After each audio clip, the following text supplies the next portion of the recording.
৬-৭ বছর আগের কথা। বেশ কয়েকটি গণমাধ্যমে প্রচার হতেই সাড়া ফেলে এক সংবাদ। দেশের সবচেয়ে মূল্যবান হীরা নাকি দীর্ঘদিন ধরে ভল্ট থেকে গায়েব। নড়ে চড়ে বসেন সরকারের হর্তাকর্তারা। বৈঠক ডাকে ভূমি মন্ত্রণালয়ের সংসদীয় কমিটি।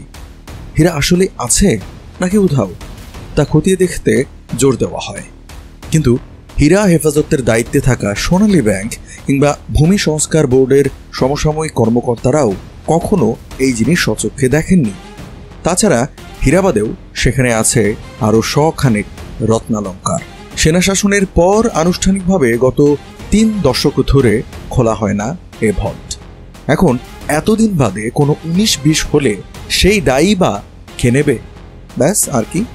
তাই শেষ পর্যন্ত হীরা পুরনো মালিক নবাব পরিবার আর নয়া দাবিদার জাদুঘর কর্তৃপক্ষের অনুনয় আপত্তি সত্ত্বেও ফের নিঃশব্দে সোনালী ব্যাংকের অন্ধকার ভল্টে সমাহিত হয় হীরার রহস্য।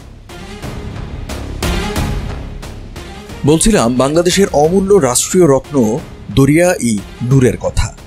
দরিয়ার মতো ২৬ ক্যারেটের এমন হীরা সারা বিশ্বেই দুর্লভ। তার উপর এর আছে